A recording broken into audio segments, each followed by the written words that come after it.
సకలమైన ఆశీర్వాదములకు కాణబుద్ధిన పరలోకపు తండ్రి సర్వందా సర్వశక్తివంతుడైన దేవా మీకు దేవలాకుండా చేయించుకుంటున్నాం తండ్రి విశ్రాంతి ఉంచవలసిందిగా ప్రతి ఒక్క స్థితిలో ప్రతి ఒక్క పరిస్థితిలో తండ్రి దేవా మేము ఎప్పుడు తండ్రి ఎక్కడ దేవా వెనుగడుగు వేయకుండా వెనుతట్టు తిరగకుండా తండ్రి రాజీ పడకుండా తండ్రి దగ్గర ముఖ్యంగా ఓడిపోకుండా తండ్రి దేవా గతించిన సంవత్సరంలో తండ్రి దేవా దగ్గర సంవత్సర కాలం కన్నా ఎక్కువ నుంచి తండ్రి దేవా ప్రపంచవ్యాప్తంగా తండ్రి మన దేవా ఈ వైరస్ని బట్టి తండ్రి దేవా వైరస్ తండ్రి అనేక కుటుంబాలను తిరతలాకతనం చేసింది తండ్రి సంఘాలను విచ్ఛిన్నం చేసింది తండ్రి దేవా తండ్రి అనేక మంది మనుషులు తండ్రి మృత్యువాత పడ్డారు తండ్రి అది ఏదైనా కానీ తండ్రి దేవా మేము నెగ్గి తండ్రి నిలబడాలంటే దేవా ఖచ్చితంగా తండ్రి భయాన్ని పక్కకు పెట్టి తండ్రి మీ మీద నమ్మకంతో ముందుకు సాగినప్పుడు తండ్రి మిమ్మల్ని నమ్మి మీ సొంత అడుగు పెట్టి తండ్రి మిమ్మల్ని వెంబడించినప్పుడు శుద్ధాత్మ దేవా ఏ అపవాది తండ్రి దేవా ఎటువంటి మరణ దూత సహితం తండ్రి దేవా అది రాలేదు పరిశుద్ధాత్మ దేవా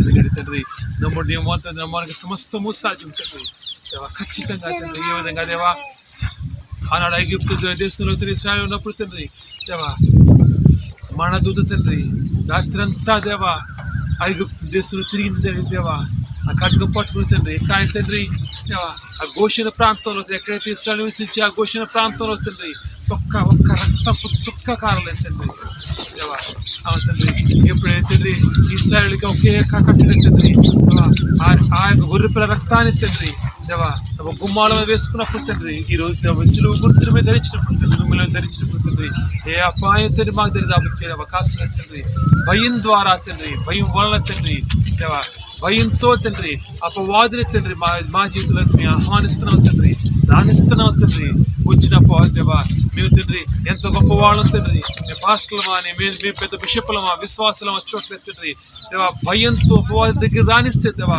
మేము ఎటువంటి వారమైనా కానీ తండ్రి మమ్మల్ని దేవా కబలించి వేయగల తండ్రి దేవా మేము తండ్రి నిర్భయంగా దేవా మిమ్మల్ని మా హృదయంలో తండ్రి బదిలపరుచుకుని దేవా ముందుకు సాగలిగిన రోజు మాత్రమే తండ్రి అపవాదిని తండ్రి ఎటువంటి అనేక విపత్తుల మీద దాటడానికి అవకాశం దేవా ఈరోజు తండ్రి దేవా ఈ యొక్క జూన్ నెల 3వ వారంలో మేము కొనుక్కున్న పరిశుద్ధాత్మ దేవా ఈరోజు తండ్రి ఎంతమంది రావాలని తండ్రి నిశ్చయించి ఉంచారు తండ్రి ఎంతమంది తండ్రి ఇటువంటి విపత్కర పరిస్థితుల్లో కూడా తండ్రి ఎటువంటి భయాన్ని దేవదేవ మీ కొరకు పోరాటానికి తండ్రి మీ కొరకు తండ్రి దేవ మిమ్మల్ని భక్తి చేసే ఆలోచనతో తండ్రి మీ మాట విని తండ్రి బలపడే ఉద్దేశం దేవా ప్రతి ఒక్క సమస్యను ఇబ్బంది దేవా ఇక్కడ విడిచిపెట్టి తండ్రి నూతన ఆత్మతో నూతన ఫలంతో నూతన ఆదరణతో తండ్రి దేవా బిడ్డల తండ్రి ఎవరైతే ఎన్నికకి వెళ్ళే అవకాశం ఉందో దేవా ప్రతి ఒక్క రాగదంగా సాయించి వస్తుందిగా ప్రార్థన వాక్యం దేవా గణపతి పరిశుద్ధాత్మ విజయ ద్వారా తండ్రి ఘనత మహిమ ప్రభావం మీరు పరిశుద్ధాత్మ దేవా యేసు పరిశుద్ధ నామములో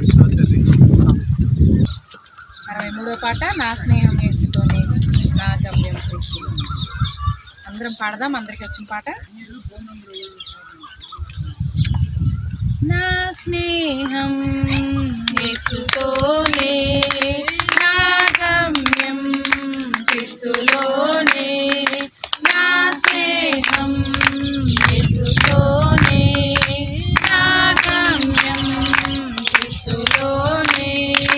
నా తల్లిదండ్రులు నన్ను విడిచిన యేసు నన్ను విడువాడు,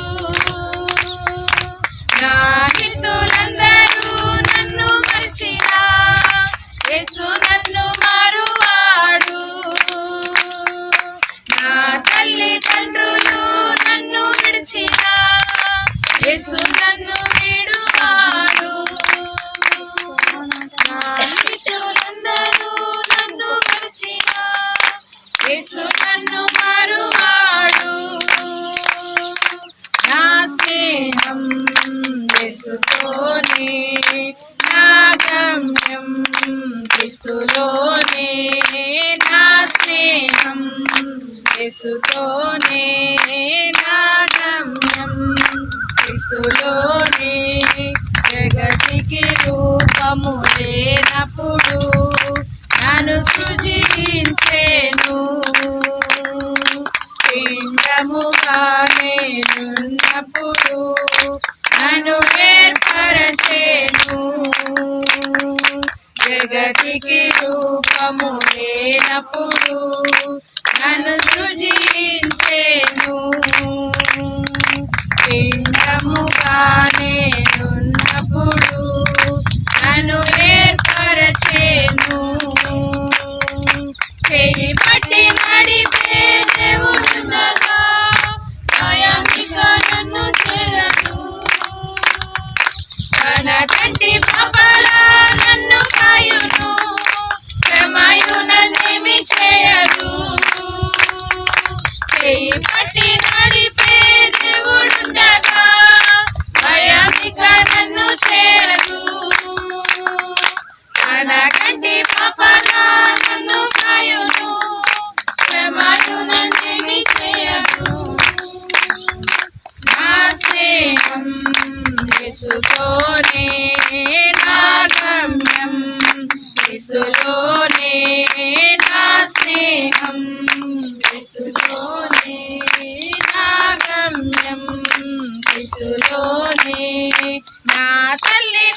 యేసుతోనే నా గమ్యం, యేసులోనే నా స్నేహం, యేసుతోనే నా గమ్యం, యేసులోనే నా ప్రభు అరచేతిలో నేను చెక్కబడి ఉంటిని, తన కరముల నీడలో నిలచి స్తోత్రము చేయుదును. నా ప్రభు అరచేతిలో నేను చెక్కబడి ఉంటిని, తన కరముల నీడలో నిలచి స్తోత్రము చేయుదును. నేను చేయు స్తుతుల మూలముగా ఒక దుర్గమును స్థాపించెను. ప్రాయము మొదలు జీవితాంతము చక్కనెత్తుకొను ప్రియ ప్రభువే. నేను చేయు స్తుతుల మూలముగా ఒక దుర్గమును స్థాపించెను. ప్రాయము మొదలు జీవితాంతము చక్కనెత్తుకొను ప్రియ ప్రభువే. నా స్నేహం యేసుతోనే నా గమ్యం, యేసులోనే నా స్నేహం, యేసుతోనే నా గమ్యం, యేసులోనే నా తల్లిదండ్రులు నన్ను విడిచిన యేసు నన్ను విడువాడు. నా మిత్రులందరూ నన్ను మరచిన యేసు నన్ను మరువాడు. నా తల్లిదండ్రులు నన్ను మరచిన యేసు నన్ను విడువాడు. నా మిత్రులందరూ నన్ను మరచిన యేసు నన్ను మరువాడు.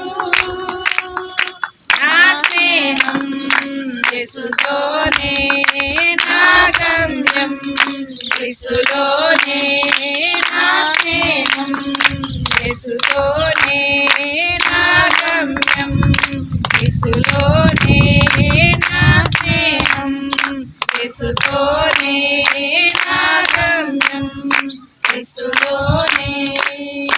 ఏదో పాట పాడుకుందాం. పరలోకమే నా అంతఃపురం, చేరాలనే నా తాపం.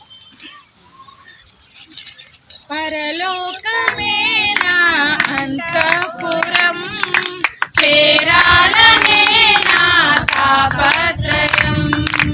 పరలోకమే నా అంతఃపురం, చేరాలనే నా తాపత్రయం. యేసుదేవరా కనికరించవా, దారి చూపవా. యేసుదేవరా కనికరించవా, దారి చూపవా. పరలోకమే నా అంతఃపురం, చేరాలనే నా తాపత్రయం. పరలోకమే నా అంతఃపురం, చేరాలనే నా తాపత్రయం. స్వల్పకాలమే లోక జీవితం, నా భవ్య జీవితం మహోజ్వలం. స్వల్పకాలమే లోక జీవితం, నా భవ్య జీవితం మహోజ్వలం. మజిలీలు దాటే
పరిశుద్ధాత్మను మోకాళ్ళ జీవితం కన్నీటి అనుభవం నాకు నేర్పవా మోకాళ్ళ జీవితం కన్నీటి అనుభవం నాకు నేర్పవా పరలోకమే నా అంతఃపురం చేరాలనే నా తాపత్రయం పరలోకమే నా అంతఃపురం చేరాలనే నా తాపత్రయం యేసుదేవరా కనికరించవా దారి చూపవా యేసుదేవరా కనికరించవా దారి చూపవా పరలోకమే నా అంతఃపురం చేరాలనే నా తాపత్రయం పరలోకమే నా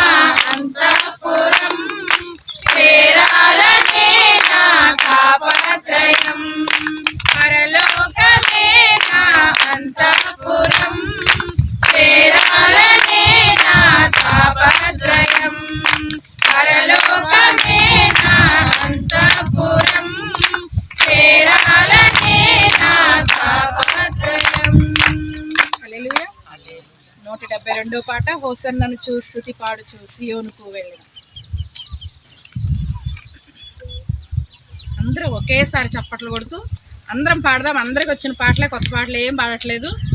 చప్పట్లు క్రమం ఒకళ్ళు ఒక చోట ఒకళ్ళు ఒక రకంగా రకరకాలుగా వినపడుతున్నాయి శబ్దాలు. అందరం కలిసి ఏకాత్మతో పాడదాం. 172 పాట. హోసన్నను స్తుతి పాడుచు సియోనుకు వెళ్ళెదం. అందరం పాడదాం. హోసన్నను స్తుతి పాడుచు సియోనుకు వెళ్ళెదం.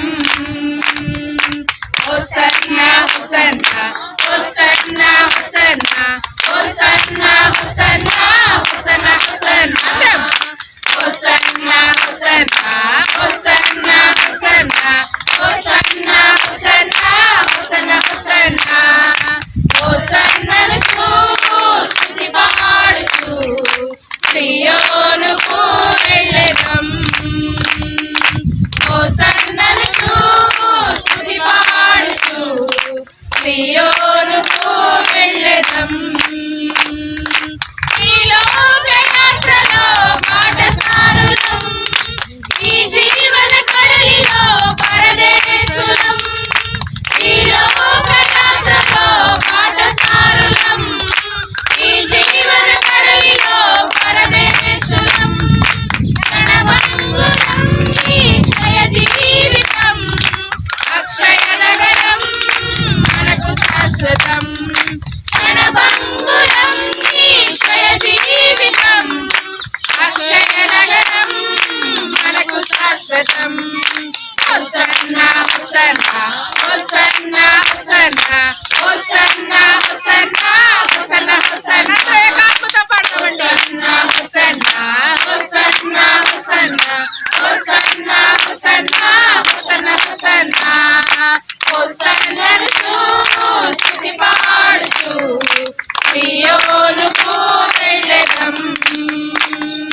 హోసన్నను స్తుతి పాడుచు సియోనుకు వెళ్ళెదం. అన్నైన ఈ దేహం మహిమ రూపమై ధవళ వర్ణ వస్త్రమును ధరించెను. అన్నైన ఈ దేహం మహిమ రూపమై ధవళ వర్ణ వస్త్రమును ధరించెను. నాదుడేసుకు నవవధువులం, నీతి పాలనలో యువరాజులం. నాదుడేసుకు నవవధువులం, నీతి పాలనలో యువరాజులం.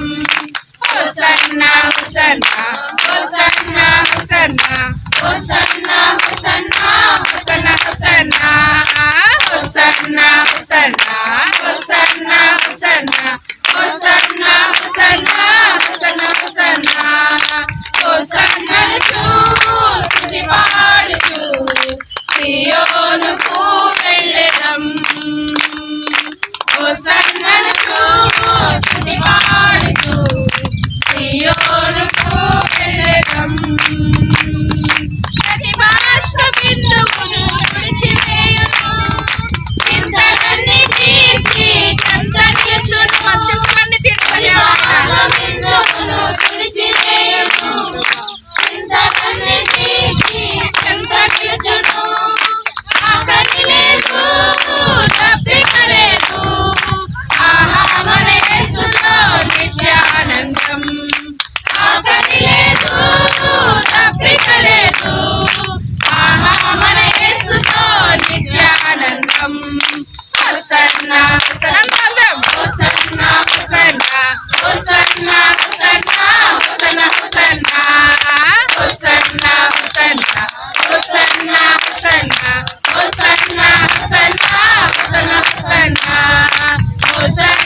సుమధుర స్వరముల గానాలతో వేలాది దూతల గలము.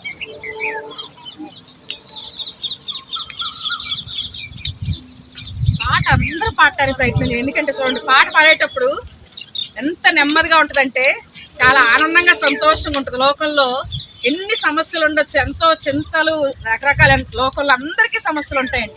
కానీ ఎప్పుడైతే మనం మనసుతో పాడతామో, కళ్ళు మూసుకొని ఆ పాటను ధ్యానిస్తూ పాడతామో, ఒక విధమైన ఆనందం, నెమ్మది మన హృదయంలో నింపబడతా ఉంటాయి. అది రుచి చూసిన వాళ్ళకి అర్థమవుతుంది ఖచ్చితంగా. ఎవరమైతే ఆ పాటలో లీనమై పాడతాం చూసారా, చింత ఉండదు, బాధ ఉండదు, భయం ఉండదు. ఎటువంటి పరిస్థితుల్లో ఏ చింతని మనలో ఉండనివ్వడు ఆయన. నెమ్మది పరిచే దేవుడు ఆయన. సంతోషంతో, ఆనందంతో మన హృదయాలు నింపటానికి మనకన్నా ముందు ఈ స్థలానికి వచ్చాడు. ఎంత ఆనందంగా పాడాలి మనం, ఇంకా ఆనందంగా, ఇంకా సంతోషంగా దేవుణ్ణి ఆరాధిద్దాం. సుమధుర స్వరముల గానాలతో వేలాది దూతల గళములతో అందరం పాడదాం, అందరం కలిసి. సుమధుర స్వరముల గానాలతో వేలాది దూతల గళములతో కొనియాడబడుచున్న నా యేసయ్యా, నీకే నా ఆరాధన. పాడమండి. సుమధుర స్వరముల గానాలతో వేలాది దూతల గళములతో కొనియాడబడుచున్న నా యేసయ్యా, నీకే నా ఆరాధన. మహదానందమే నాలో పరవశమే, నిన్ను స్తుతించిన ప్రతి క్షణం. మహదానందమే నాలో పరవశమే, నిన్ను స్తుతించిన ప్రతి క్షణం. సుమధుర స్వరముల గానాలతో వేలాది దూతల గళములతో కొనియాడబడుచున్న నా యేసయ్యా, నీకే నా ఆరాధన. ఎడారి త్రోవలోనే నడచిన, ఎరుగని మార్గములో నన్ను నడిపిన, నా ముందు నడచిన జయ వీరుడా, నా విజయ సంకేతమా. ఎడారి త్రోవలోనే నడచిన, ఎరుగని మార్గములో నన్ను నడిపిన, నా ముందు నడచిన జయ వీరుడా, నా విజయ సంకేతమా. నీవే నీవే నా ఆనందము, నీవే నీవే నా ఆధారము, నీవే నీవే నా ఆనందము, నీవే నా ఆధారము. సుమధుర స్వరముల గానాలతో వేలాది దూతల గళములతో కొనియాడబడుచున్న నా యేసయ్యా, నీకే నా ఆరాధన. సంపూర్ణమైన నీ చిత్తమే, అనుకూలమైన సంకల్పమే జరిగించుచున్నావు నన్ను విడువక, నా ధైర్యము నీవేగా. సంపూర్ణమైన నీ చిత్తమే, అనుకూలమైన సంకల్పమే జరిగించుచున్నావు నన్ను విడువక, నా ధైర్యము నీవేగా. నీవే నీవే నా గీతము, నీవే నీవే నా స్తుతి గీతము, నీవే నీవే నా గీతము, నీవే నా స్తుతి గీతము. సుమధుర స్వరముల గానాలతో వేలాది దూతల గళములతో కొనియాడబడుచున్న నా యేసయ్యా, నీకే నా ఆరాధన. సుమధుర స్వరముల గానాలతో వేలాది దూతల గళములతో కొనియాడబడుచున్న నా యేసయ్యా, నీకే నా ఆరాధన. సుమధుర స్వరముల గానాలతో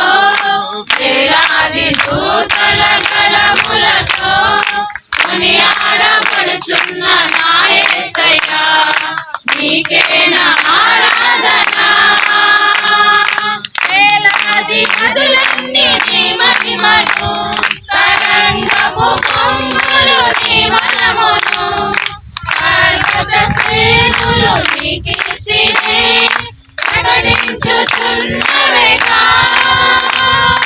వేలాది నదులన్నీ నీ మహిమను తరంగపు పొంగులు నీ బలమును పర్వత శ్రేణులు నీ కీర్తినే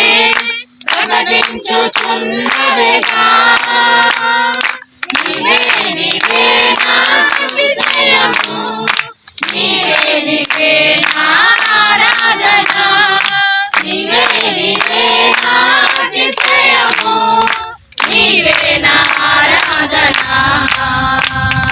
సుమధుర స్వరముల గానాలతో వేలాది దూతల గళములతో కొనియాడబడుచున్న నా యేసయ్యా నీకే నా ఆరాధన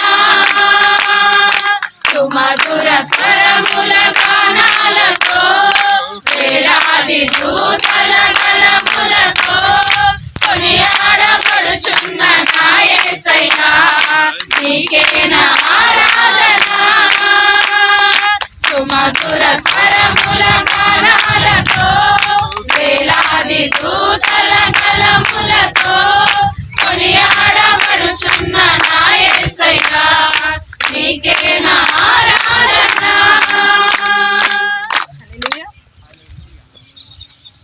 పాట పాడుకుందాం, ఆరాధించడము యేసయ్య నామం.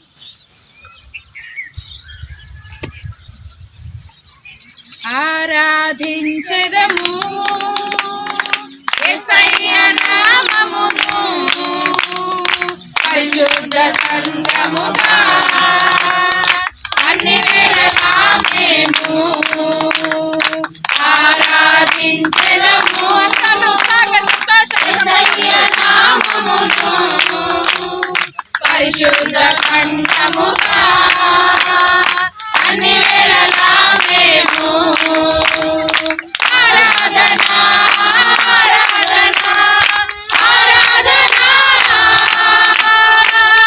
హల్లెలూయా హల్లెలూయా హల్లెలూయా ఆరాధన ఆరాధన ఆరాధన హల్లెలూయా హల్లెలూయా హల్లెలూయా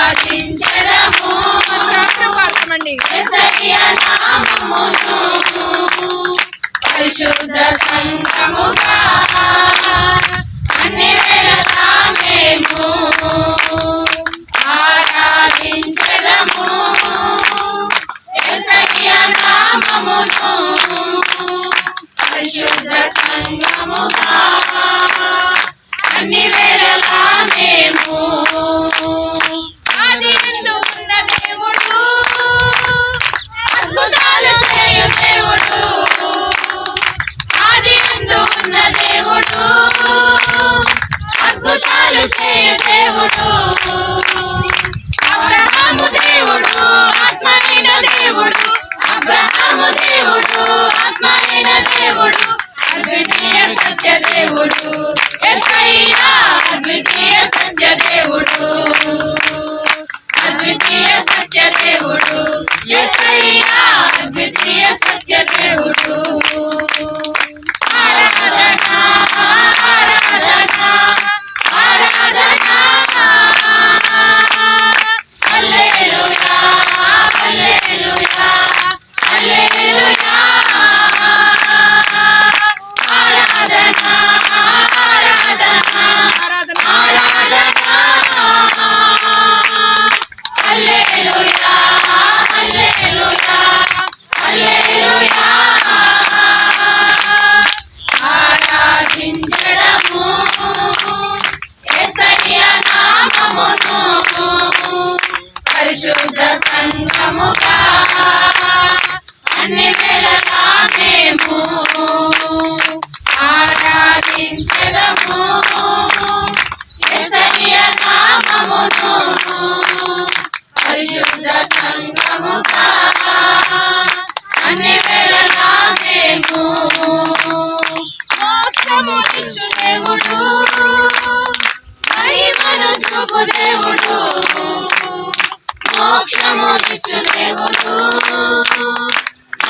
కృపను చూపు దేవుడు, మోషే దేవుడు మాట్లాడే దేవుడు, మోషే దేవుడు మాట్లాడే దేవుడు, మహిమగల నిత్య దేవుడు యేసయ్యా, మహిమగల నిత్య దేవుడు, మహిమగల నిత్య దేవుడు యేసయ్యా, మహిమగల నిత్య దేవుడు.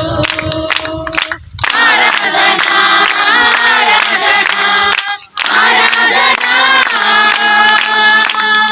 హల్లెలూయా హల్లెలూయా హల్లెలూయా, ఆరాధన ఆరాధన ఆరాధన, హల్లెలూయా హల్లెలూయా హల్లెలూయా, ఆరాధించెదము యేసయ్య నామమును పరిశుద్ధ సంఘముగా అన్ని వేళలా మేము ఆరాధించెదము యేసయ్య నామమును పరిశుద్ధ సంఘముగా అన్ని వేళలా మేము. దాహము తీర్చు దేవుడు, ధనధాన్యము తీర్చు దేవుడు, దాహము తీర్చు దేవుడు, ధనధాన్యము తీర్చు దేవుడు, దావీదు దేవుడు దానియేలు దేవుడు, దావీదు దేవుడు దానియేలు దేవుడు, ధరణిలోన గొప్ప దేవుడు యేసయ్యా, ధరణిలోన గొప్ప దేవుడు, ధరణిలోన గొప్ప దేవుడు యేసయ్యా, ధరణిలోన గొప్ప దేవుడు. ఆరాధన ఆరాధన ఆరాధన, హల్లెలూయా హల్లెలూయా హల్లెలూయా, ఆరాధన ఆరాధన ఆరాధన, హల్లెలూయా హల్లెలూయా హల్లెలూయా, ఆరాధించెదము యేసయ్య నామమును పరిశుద్ధ సంఘముగా అన్ని వేళలా మేము ఆరాధించెదము యేసయ్య నామమును పరిశుద్ధ సంఘముగా అన్ని వేళలా మేము ఆరాధించెదము యేసయ్య నామమును పరిశుద్ధ సంఘముగా అన్ని వేళలా మేము ఆరాధించెదము యేసయ్య నామమును పరిశుద్ధ సంఘముగా అన్ని వేళలా మేము. హల్లెలూయా. అందరూ లేచి నిలబడినట్టయితే స్తుతి ఆరాధన చేసుకుందాం. గొప్ప దేవుడు, సజీవమైన దేవుడు, నిన్న నేడు ఏకరీతిగా ఉన్న దేవుడు ఆయన, నిత్యము మార్పు లేని దేవుడు ఆయన, అంతము వరకు శాశ్వతమైన దేవుడు ఆయన, నిన్ను నన్ను శాశ్వతమైన ప్రేమతో ఎంతగానో ప్రేమించున్న దేవుడు అండి. మన ప్రతి ఒక్క అవసరతను ఎరిగి ఉన్న దేవుడు, మన కన్నీటిని తుడిచే దేవుడు, మన కన్నీటిని నాట్యముగా మార్చే దేవుడు, మన దుఃఖాన్ని తీసివేసి సంతోష వస్త్రాన్ని ధరింపచేసే దేవుడు అండి. మన దుఃఖాన్ని, మన బాధల్ని, మన చింతలన్నిటినీ మరిపింపచేసే దేవుడు ఆయన. నెమ్మదితో, సంతోషంతో, ఆనందంతో మన హృదయాలు నింపటానికి వచ్చేసాడు మన దేవుడు. మనకన్నా ముందే ఈ స్థలంలోనికి వచ్చి మన నిమిత్తం ఎదురు చూస్తున్న దేవుడు, మనతో మాట్లాడటానికి సిద్ధంగా ఉన్న దేవుడు. ఈ రోజున అంత గొప్ప దేవుడిని, చూచున్న దేవుడిని, సమస్తము నా ప్రతి ఒక్క అవసరతని ఎరిగి ఉన్న దేవుడిని, నా తండ్రిని నేను పొందుకోవటానికి నేను సిద్ధంగా ఉన్నానా? నా తండ్రిని ఆరాధించడానికి నేను సిద్ధంగా ఉన్నానా? నా తండ్రిని స్తుతించడానికి నేను సిద్ధంగా ఉన్నానా అని ఎవరికి వారు పరిశీలించుకుందామండి. ఈ రోజున మనల్ని, మన కుటుంబాలని, మన బిడ్డల్ని, మనకున్న సమస్తాన్ని అంతటినీ కాపు కాసిన దేవుడు. అనేక మంది ఈ రోజున చనిపోయి మృతులైపోయి ఉన్నారేమో, కానీ ఏ కీడు మనకు అంటకుండా ఎంతగానో కాచి కాపాడండి. బయటికి వెళ్తున్నప్పుడు, వస్తున్నప్పుడు, మన రాకపోకలు యందు మనకు క్షేమాన్ని ఇచ్చిన దేవుడు, ఆయన కృపను మన పట్ల కుమ్మరిస్తున్న దేవుడు అండి. ఆయన మన ప్రతి ఒక్క అవసరతను ఎరిగి ఉన్న దేవుడిని ఒక్కసారి దేవా నిన్ను ఆరాధించే మనసు నాకు దయచేయ అయ్యా, నిన్ను స్తుతించే మనసు నాకు దయచే ప్రభువా, నీ మీద ఆనుకునే మనసు నాకు దయచేయ అని ఎవరికి వారు అడుగుదామండి. అయ్యా నిన్ను ప్రేమించే నాయన మనసు నాకు దయచేదేవా, అయ్యా నీ కొరకు నిలవబడే మనసు నాకు దయచేయండి, నా జీవితాన్ని నీ కొరకు సమర్పించుకునే మనసు నాకు దయచేయండి దేవా. పరిశుద్ధుడా నీకే వందన. ఈ లోకంలో ఎంతో మంది గొప్పవారు ఉన్నారు తండ్రి, బలవంతులు ఉన్నారయ్యా, ఐశ్వర్యవంతులు ఉన్నారు తండ్రి. వారందరినీ రోజు కాదని నా దగ్గరకు వచ్చావు దేవా, ఎవరికి వారమే తండ్రి. అయ్యా మమ్మల్ని మేము పరిశుద్ధపరచుకోవడానికి అయ్యా నీ పాదాల చెంతకు వచ్చాము తండ్రి. ప్రతి ఒక్కరిని మీరు శుద్ధి చేయండి నాయన, ప్రతి ఒక్క జీవితాన్ని, ప్రతి ఒక్కరి కుటుంబాన్ని మీ చేతిలో పెట్టుకుంటున్నాను దేవా. ఇంకెంతమంది అయితే కుటుంబాలుగా మీ సంధికి రాలేకపోతున్నారో తండ్రి, కుటుంబాలుగా ప్రతి ఒక్కరు నాయన నిన్ను ఆరాధించగల గొప్ప భాగ్యాన్ని, గొప్ప ధన్యతని దేవా ప్రతి ఒక్క బిడ్డకి దయచేయండి తండ్రి. కుటుంబాల అపవాది రాజ్యం వెళ్తూ ఉండగా నాయన అపవాదిని కోకటి వేళతో పెరికి వేయండి దేవా. కుటుంబాల్లో మనశ్శాంతిని దయచేయండి తండ్రి. అయా శాంతి సమాధానం లేని వారికి సమాధానం దయచేయండి దేవా, నెమ్మదిని దయచేయండి నాయన. ఈ రోజు ఎంతమంది అయితే అనారోగ్యంతో నాయన అస్వస్థ ఉన్నారో తండ్రి, ఇప్పుడే వారిని జ్ఞాపకం చేసుకోండి దేవా, స్వస్థపరచండి తండ్రి. సంఘంగా కూడుకొని నాయన మేము దేవా అవసరతలో ఉన్న వారి నిమిత్తం ప్రార్థిస్తున్నామయ్యా, ఇంకా సంఘంలో రాని వారి నిమిత్తం ప్రార్థిస్తున్నాం తండ్రి, సమస్యలు ఉన్న వారి నిమిత్తం ప్రార్థిస్తున్నాం దేవా. అయ్యా నాయన ఆది మీరు అంతం మీరు దేవా, అయ్యా మీకు తెలియకుండా ఏది మా జీవితంలోకి రాదు తండ్రి. ప్రతి ఒక్క పరిశుద్ధుడా నీకే వందనాలు. నిన్ను స్తుతించి నిన్ను ఆరాధించే గొప్ప భాగ్యం మాకు దయచేయండి దేవా. రేపేం జరుగుతుందో అనే భయాన్ని, బెంగని మాలోంచి తీసివేయండి తండ్రి.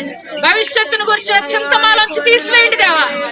ఈ రోజు ఈ క్షణము తండ్రి నిన్ను బట్టి ఆనందించే మనసు, నిన్ను బట్టి అతిశయించే మనసు మాకు దయచేయండి అయ్యా. గొప్ప దేవుడా నీకే వందనాలు. అందరూ రెండు చేతులు ఎత్తి నా చిన్ని హృదయముతో నా గొప్ప దేవుణ్ణి ఆరాధించదు నన్ను హృదయపూర్వకంగా పాడదామండి. ఏ ఒక్కరు మౌనంగా ఉండద్దు. ఆయన ఆరాధించే సమయం గొప్ప భాగ్యం దేవుడు మనకిచ్చాడు. ఈ రోజు నీ అర్హత లేని వాళ్ళు, ఈ భాగ్యం లేని వారు ఎంతో మంది ఉన్నారు.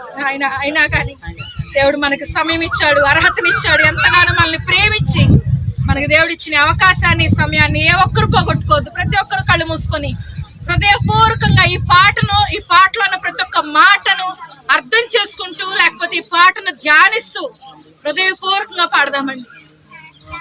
నా చిన్ని హృదయముతో నా గొప్ప దేవునిని ఆరాధించెదన్, పగిలిన నా కుండను నా కుమ్మరి వద్దకు తెచ్చి బాగు చేయమని కోరెదనంటారు. నా చిన్ని హృదయముతో, నా చిన్ని హృదయముతో నా గొప్ప దేవునిని ఆరాధించెదన్, పగిలిన నా కుండను నా కుమ్మరి వద్దకు తెచ్చి బాగు చేయమని కోరెదన్.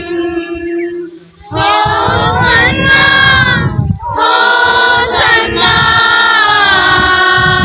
యూదుల రాజుకే, హోసన్నా హోసన్నా రానున్న రాజుకే, హోసన్నా. అందరం పాడదాం. హోసన్నా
చిన్ని హృదయముతో నా గొప్ప దేవునిని ఆరాధించెదన్. పగిలిన నా కుండను నా కుమ్మరి యొద్దకు తెచ్చి బాగు చేయమని కోరెదన్. నా చిన్ని హృదయముతో నా గొప్ప దేవునిని ఆరాధించెదన్. అందరం చెబుదామండి. పగిలిన నా కుండను నా కుమ్మరి యొద్దకు తెచ్చి బాగు చేయమని కోరెదన్. అవును దేవా, మా గొప్ప దేవుణ్ణి ఆరాధిస్తున్నామయ్యా. ఆరాధించడానికి మేమందరం వచ్చాం తండ్రి. పరిశుద్ధాత్మదేవ ప్రతి ఒక్కరిని సంధించండి నాయన. నువ్వు గొప్ప దేవుడు తండ్రి. ఇరుకుని విశాలంగా మార్చే దేవుడు అయ్యా. లేని వాటిని ఉన్నట్టుగా చూచున్న దేవుడు తండ్రి. శూన్యము నుండి సృష్టిని కలుగు చేసిన వాడవయ్యా. నీకు అసాధ్యమైనది లేదు నాయన. మరణించిన వారిని సజీవులుగా నిలవబెట్టిన దేవుడు అయ్యా. ఎండిపోయిన ఎముకల్ని మహాసైన్యముతో జీవమిచ్చి నింపావు దేవా. నీకే వందనాలు తండ్రి. గొప్ప దేవుడా, నీకే వందనాలు. నిన్ను ఆరాధించడానికి మాలో ఏ అర్హత లేదు దేవా. నిన్ను ఆరాధించడానికి తండ్రి మాలో ఏ గొప్ప ధన్యత లేదు నాయన. ఈ లోకపు మనుషుల ప్రేమ వంటిది కాదు దేవా నీ ప్రేమ. అయ్యా, నువ్వు ఎంతగానో మమ్మల్ని ప్రేమించావు తండ్రి. మేము మహిమ వస్త్రాన్ని ధరించుకోవటానికి నాయన నువ్వు పాప వస్త్రాన్ని ధరించుకున్నావయ్యా. నీ మహిమను మొత్తాన్ని విడిచిపెట్టావు తండ్రి. పరలోకపు ఆయన సింహాసనాన్ని విడిచిపెట్టి ఆయన తండ్రి కుడి పార్శ్వనుండ గొప్ప భాగ్యాన్ని విడిచిపెట్టి దేవా. అయ్యా, పాపులమైన నా నిమిత్తం మా నిమిత్తము తండ్రి ఈ లోకాల్లోకి వచ్చి మమ్మల్ని వెతుక్కుంటూ వచ్చావు దేవా. ఆయన మీరు మమ్మల్ని తండ్రి వెదకి రక్షించారు నాయన. ఏమిచ్చినా ఎంత ఇచ్చినా అది తక్కువే దేవా. పరిశుద్ధాత్మదేవా, నిన్ను ఆరాధించే నాయన గొప్ప మనసులు మాకు దయచేయండి. మా నుండి మీరు ఏమి అడగట్లేదు తండ్రి. అయ్యా, కేవలం నాయన నిన్ను ఆరాధించే నాయన గొప్ప మనస్సు తండ్రి. ఆత్మతో సత్యముతో యథార్థంగా నన్ను ఆరాధించే వారి కోసం నువ్వు వెతుకుతూ ఉన్నావు దేవా. అటువంటి ఆత్మతో సత్యముతో ఆరాధించే మనసు మాకందరికీ దయచేయండి. ఈ లోకపు చింతలన్నింటినీ ప్రక్కన పెట్టి దేవా, ఈ లోకపు సమస్యలన్నీ మర్చిపోయి తండ్రి నీలో ఆనందించగలిగే గొప్ప భాగ్యాన్ని మాకు దయచేయండి అయ్యా. అయ్యా నాయన మీ సన్నిధి మాతో ఉంచండి. పరిశుద్ధాత్మదేవ వచ్చిన ప్రతి ఒక్క బిడ్డను మీరు సంధించండి నాయన. ప్రతి ఒక్క బిడ్డ హృదయాన్ని మీరు దర్శించండి తండ్రి. ఎవరు ఎటువంటి అవసరంతో మీ సన్నిధికి వచ్చారో, ఎవరు ఎటువంటి అవసరతల సమస్యలతో కన్నీటితో వేదనతో మీ సన్నిధికి వచ్చారు, ఎవరైనా ఆరోగ్యంతో లేమితో మీ సన్నిధికి వచ్చారో మీకు తెలుసు నాయన. ఆశగల ప్రాణాన్ని మేలుతో తృప్తిపరుస్తాను వాగ్దానం ఇచ్చావు దేవా.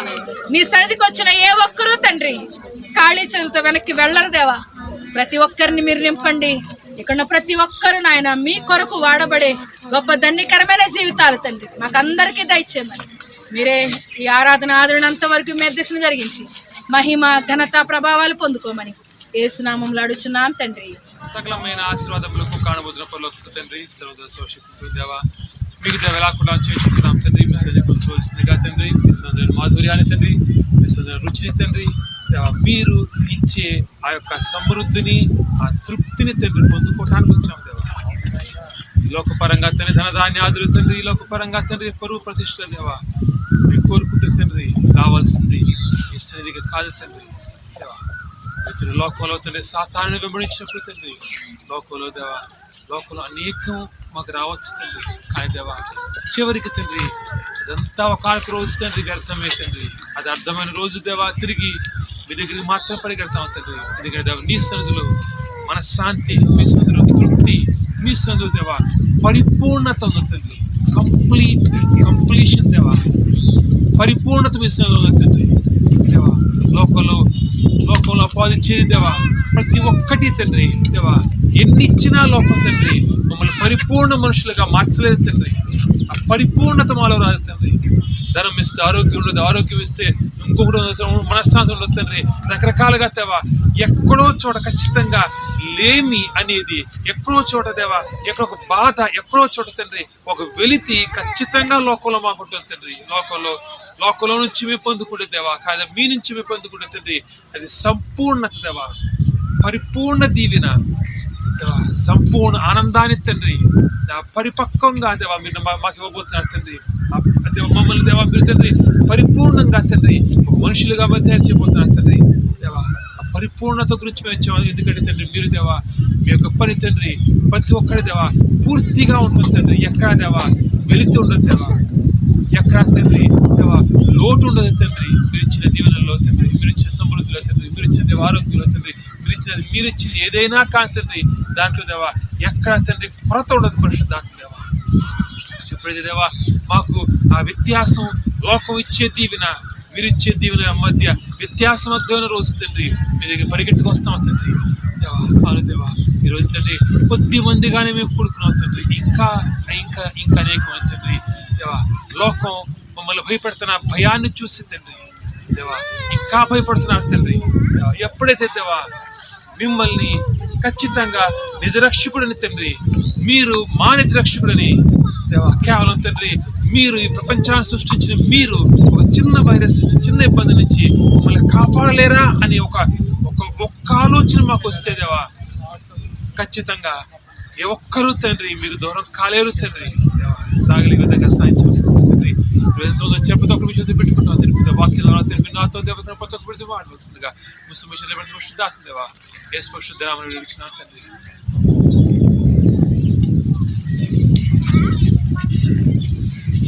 ఈరోజు మనం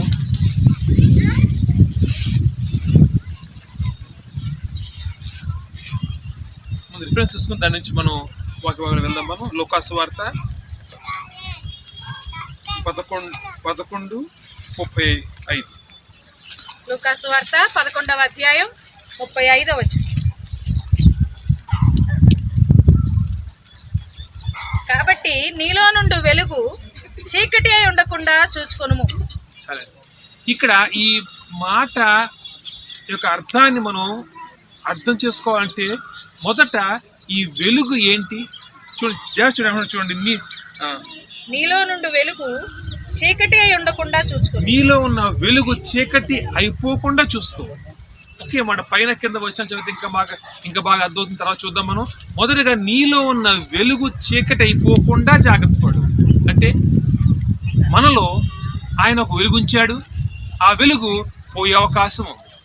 రెండు మాటలు జాగ్రత్తగా గమనించండి. మనలో ఆయన ఒక ఇన్బిల్ట్ మనకి ఆయన వెలుగుని ఇచ్చాడు. ఆయన దాన్ని మనం కోల్పోయే అవకాశం ఉందని కూడా చెప్తున్నాడు. అంటే ఆ కోల్పోవడం అనేది మన చేతుల్లో ఉంది, మన ఆలోచనలో ఉంది, మన ఉద్దేశంలో ఉంది.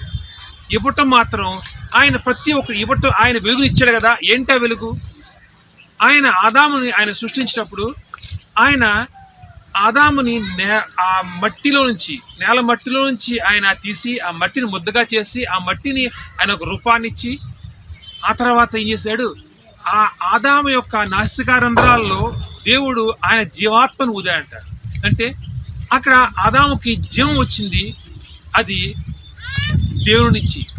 అయితే అక్కడి నుంచి నువ్వు అర్థం చేసుకుంటే ఆ వెలుగుని ఆయన ఇచ్చాడు. ఆయన ఒక జీవాత్మని, ఎటువంటి తప్పు పాపం పొరపాట్లు ఏమీ లేనటువంటి స్వచ్ఛమైన ఆత్మని ఆయన మనిషిలోనికి ఊది ఇప్పుడు అంటున్నాడు, ఇప్పుడు అంతే పరిశుద్ధతతో, ఎటువంటి పరిశుద్ధతతో నేను ఆ జీవాత్మ ఉంచాను, అంతే పరిశుద్ధతతో నువ్వు ఎప్పుడు చనిపోతావో 10, 20, 50, 100 ఎన్ని సంవత్సరాల తర్వాత ఎన్ని సంవత్సరాలు జీవించినా కానీ ఆ చివరికి నువ్వు తీర్పు రోజు నువ్వు నిలబడినప్పుడు అంతే పరిశుద్ధతతో నువ్వు ఉండగలవా? వెలుగంటే ఆయన జీవాత్మగా మనం అభివర్ణించుకుంటే కనుక ఆయన వెలుగిచ్చాడు. మళ్ళీ అంటున్నాడు, మళ్ళీ మనకి జాగ్రత్త చెప్తున్నాడు, నేను నీకిచ్చిన వెలుగుని నువ్వు చీకటి చేసేసుకుంటావేమో జాగ్రత్త. ఎందుకు చీకటి అయిపోతుంది? ఈరోజు అర్థం చేసుకుందాం మనం. ఆయన ఇచ్చిన వెలుగు, ఆయన పవిత్రంగా నీలో నాలో ఈ లోకంలో ప్రతి ఒక్కరిలో ఆయన మతంతో లేదా కనుక ఏ దేశంతో ఏ ఒక్క వ్యత్యాసం లేకుండా ప్రతి ఒక్క మనిషిలో ఆయన వచ్చేటువంటి ఆ పవిత్రమైనటువంటి ఆ వెలుగు చీకటిగా ఎలా మార్చుకుంటున్నాం? అది మన చేతుల్లో ఉంది.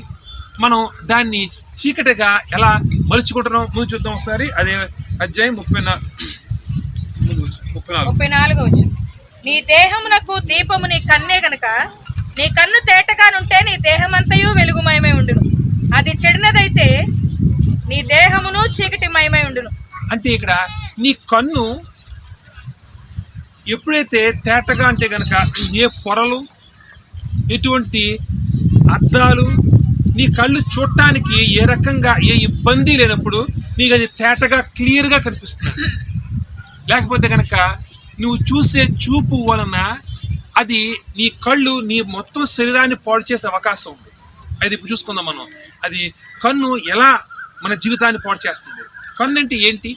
కన్ను అంటే అది కేవలం మన కళ్ళు కాదు, కానీ నువ్వు ఒక సమస్యను చూసే విధానం, ఒక పరిస్థితిని చూసే విధానం, ఒక వ్యక్తిని చూసే విధానం. అంటే నువ్వు ఒక సమస్యని అయితే ఒక పరిస్థితిని ఎలా అంటే కనుక చాలా చెప్తుంటావు. ఒక గ్లాసులో నీళ్లు ఉన్నాయి, సగం నీళ్లు ఉన్నాయి. ఆ సగం నీళ్ళు ఉన్న గ్లాసుని రెండు రకాలుగా చూడవచ్చు. ఒకటి సగం ఖాళీగా ఉంది అనొచ్చు, సగం నిండు అనొచ్చు. అంటే నువ్వు దాన్ని ఎలా చూస్తున్నావు? ఒక సమస్య వచ్చినప్పుడు అది నా మంచికే అనుకుని ఈ సమస్య నుంచి నేనే నేర్చుకోవాలి అనుకుంటే కనుక సమస్య నీకు ఇబ్బందికరంగా మారుతుందా? ఆలోచించిన కాళ్ళు నొప్పి వచ్చింది, ఒక చేయి నొప్పి వచ్చింది, ఒక అప్పుల సమస్య వచ్చింది. అది ఏదైనా సమస్య, అది ఏదైనా సమస్యలో నుంచి నువ్వు గుణపాఠం నేర్చుకోగలిగితే సమస్య నీకు మంచి చేసిపోతుంది. అదే సమస్యను చూసి నువ్వు భయపడినా, సమస్యను చూసి నువ్వు పారిపోయినా, సమస్యను చూసి నువ్వు కోపం తెచ్చుకున్నా సమస్య నీకు హాని చేసిపోతుంది, నీకు ఎంతో కొంత నష్టం చేసిపోతుంది. అది ఎలా అవుతుంది? అది ఎలాగా? ఒకే సమస్య, ఇద్దరు వ్యక్తులకి ఒకే సమస్య వచ్చింది. ఒక వ్యక్తికి ఆ సమస్య వల్ల లాభం వచ్చింది, ఇంకో వ్యక్తికి ఆ సమస్య వల్ల నష్టం వచ్చింది. ఎలా అవుతుంది? అది ఇద్దరికి ఒకే సమస్య, ఇద్దరికి ఒకే ఇబ్బంది, కానీ ఒకరికి లాభం వచ్చిందంటే ఒకరికి నష్టం వచ్చిందంటే. ఉదాహరణ చెప్తాను. మీరు ఎప్పుడన్నా నెట్లో చూస్తే కనుక ఒకళ్ళగా కొంతమందికి రెండు చేతులు లేకపోతే, రెండు చేతులు పూర్తి ఇక్కడ దాకా లేని వ్యక్తి కాళ్ళతో బొట్టన వేళ్లతో పెన్సిల్ పట్టుకుని మంచి డ్రాయింగ్ వేసేవాళ్ళు చూసినప్పుడు కదా, ఎంత సమస్య అది! చేతులు లేకపోవడం ఎంత సమస్య. మనకు చేయికి వేలు కింద చిన్న తీసుకుంటే కనుక ఎన్ని రోజులు చేప ఎగెత్తి కూర్చుంటాం మనం. కుడి చేయికి అయితే ఇంకా పనే లేదు ఇంకా అసలు కదా. మరి రెండు చేతులు లేనప్పుడు కాళ్ళతో డ్రాయింగ్ ఎలా వేస్తున్నాడు? ఒక ఉదాహరణ మాకు చెప్తున్నా. అంటే ఒకే సమస్య అలాగని చెప్పి అందరూ చేతులు లేని ప్రతి ఒక్కరు అంత అభివృద్ధి చెందారా? లేదండి. కానీ ఒకే సమస్య, కొంతమంది దాని నుంచి లాభాన్ని పొందుకుంటారు, కొంతమంది అదే సమస్య నుంచి కొంతమంది నష్టాన్ని పొందుకుంటారు. అంటే ఇక్కడ చూసేది ఏంటి? నువ్వు ఆ సమస్యను చూసే విధానం. ఇదంతా పక్కన పెడదాం, అసలు ఈరోజు టాపిక్లోకి వద్దాం మనం. ఇప్పుడు ఆ వెలుగుని నువ్వు కోల్పోయే విధానం ఏంటి? వెలుగును నువ్వు కోల్పోయే విధానం ముఖ్యంగా రెండే మాటలు చెప్తున్నా నేను. వెలుగును నువ్వు కోల్పోయే విధానం, నువ్వు ప్రేమించవలసిన వారిని ప్రేమించక, ద్వేషించవలసిన వారిని ద్వేషించక, రెండు మాటలతో నీవు దేవుడు వచ్చిన వెలుగును కోల్పోతావు. ప్రేమించవలసిన ఎవరిని? అందనా ఇంకా అనుమానం చూసినప్పుడు ఏం చెప్తే పాస్టర్ గారు ఏమంటారా? ప్రేమించవలసింది ఎవరిని? ద్వేషించవలసింది పక్క చూసి చెప్పండి. ద్వేషించవలసిన ఎవరిని? ఒక్కసారి మొహంలో చూసి చెప్పండి. ద్వేషించవలసిన ఎవరిని? ఎందుకు ఆలోచిద్దాం. ఇక్కడ లోకం ఎందుకు ఇబ్బంది పడుతుందో ఆలోచిద్దాం. ద్వేషించవలసినటువంటి ఆ లోకం అంటే ఎవరు? పక్కింటోళ్ళు కాదు సుమ్మా. నీకు ఎవరితో కూడా ఉంది, వాళ్ళతో కాదు. లోకం అంటే నీ పక్కన నువ్వు అత్యధికంగా ప్రేమించే నీ భర్త, నీ భార్య, నీ బిడ్డలే. వాళ్ళని ద్వేషించాలి. ఎలా? అవ్వదు కదా, చాలా కష్టం కదా. చెప్తాను. అసలు నీ భర్త, నీ భార్య, నీ బిడ్డలు ప్రేమిస్తున్నావు కదా, చాలా ప్రేమిస్తున్నావు కదా. ఆ ప్రేమలో భయం దాగి ఉంది. ఎలాగా? భయంతో ప్రేమిస్తున్నావు. ఇంకా బాగా చెప్పాలంటే కనుక భార్య భర్తలే. ఒక భర్త భార్య ఎంతో జాగ్రత్త చూసుకుంటే కనుక దాని ఉద్దేశం ఏంటి? భార్య మంచం ఎక్కింది, చాలా జాగ్రత్తగా భర్త చూసుకుంటున్నాడు. ఎందుకు? ఏమనుకుంటూ చూసుకుంటాడు? ప్రేమ ఉంది, ఏమనుకుంటూ చూసుకుంటాడు? లేకపోతే రేపు నేను మంచం నన్ను చూస్తుందా ఏంటి?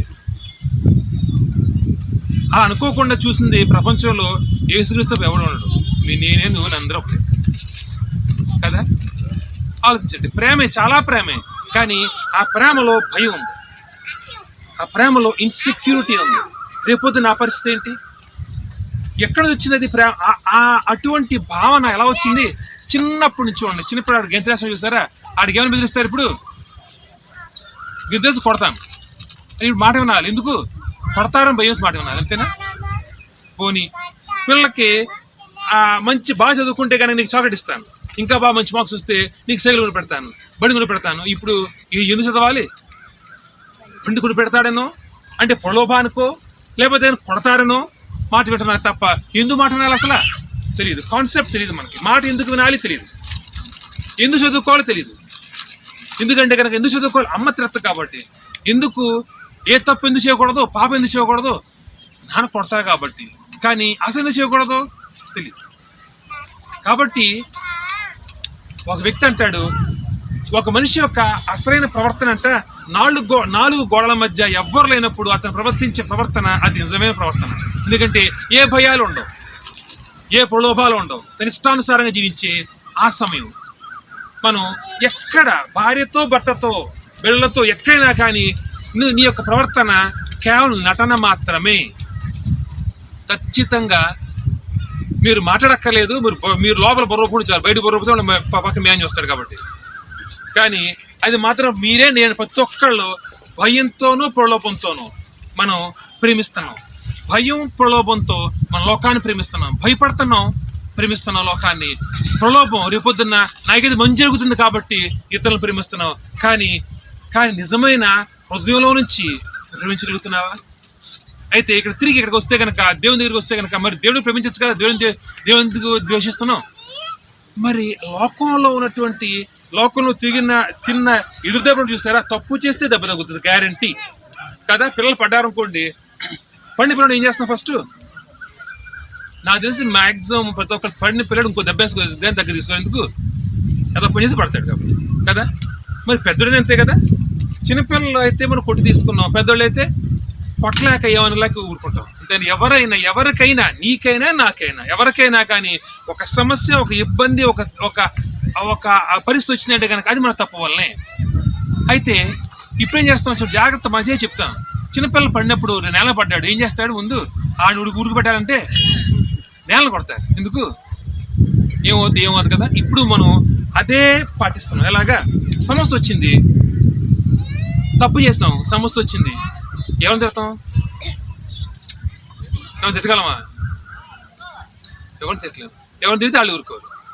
ఇప్పుడు ఆ బాధ తీర్చుకోవాలి. ఎలా తీరుస్తా బాధ ఎక్కడ వచ్చినా బయటకు కక్కపోతే కనుక లోపల కుళ్ళిపోవు. ఏం చేస్తాం? ఆ బాధ తీసుకెళ్ళి పాస్టర్ మీద, దేవుడి మీద, రెండే కదా. అందరు మాస్క్ గొడవలేదు, నవ్వుతాయి కనిపిస్తారు నాకు, అంతే కదా. అవునా కాదా? ఈజీగా దేవుడు ఎందుకు ద్వేషిస్తున్నావు? నీకు వచ్చిన సమస్యకి కారణం నువ్వే అని సంగతి నీకు ఖచ్చితంగా తెలుసు. ఎందుకంత ఖచ్చితంగా చెప్తున్నా అంటే కనుక, నువ్వే 10th క్లాస్ స్టేట్ ఫస్ట్ వచ్చింది, దేవుడు ఇచ్చాడంటావా? సచ్చినాను. ఎందుకంటాం? నేను బాగా చదువుకున్నాను కాబట్టి. మరి ఫెయిల్ అయితే దేవుడు ఫెయిల్ చేస్తాడు, అంతే కదా. చర్చికి వెళ్ళగా దేవుడు ఫెయిల్ చేస్తాడు. పాస్టర్ గారు పాన్ చేసి పెన్నిస్ అయినా ఫెయిల్ చేస్తాడు దేవుడు, పాస్టర్ గారు, అంతే కదా. కానీ ఫస్ట్ మార్క్ వస్తే నేను ఎంత కష్టపడ్డాను అంటే, ఫస్ట్ మార్క్ వచ్చి నువ్వు కష్టపడ్డావు, ఫెయిల్ అయితే నువ్వు తప్పు చేస్తావు. రెండు ఒకేలా కదా. న్యాయం రెండు వైపులు ఉంటుంది కదా. ఆలోచించండి. అంటే ఇక్కడ నీ కోపాన్ని, నీ బాధని, నీ ఫ్రస్ట్రేషన్ని దేవుని దగ్గరికి వచ్చేటప్పటికి బయటకు వస్తున్నాయి. కానీ లోకంలో ఎవరిని ద్వేషించాలో వారిని ప్రేమిస్తూ, ఎవరిని ప్రేమించాలో వాళ్ళని ద్వేషిస్తూ, ఇక్కడ ఎందుకు మనలోని ఆ వెలుగును కోల్పోతున్నాం? మనం వెలుగును కోల్పోవడం కారణం నువ్వు ప్రేమించవలసినటువంటి నీ దేవుణ్ణి నువ్వు ద్వేషిస్తున్నావు.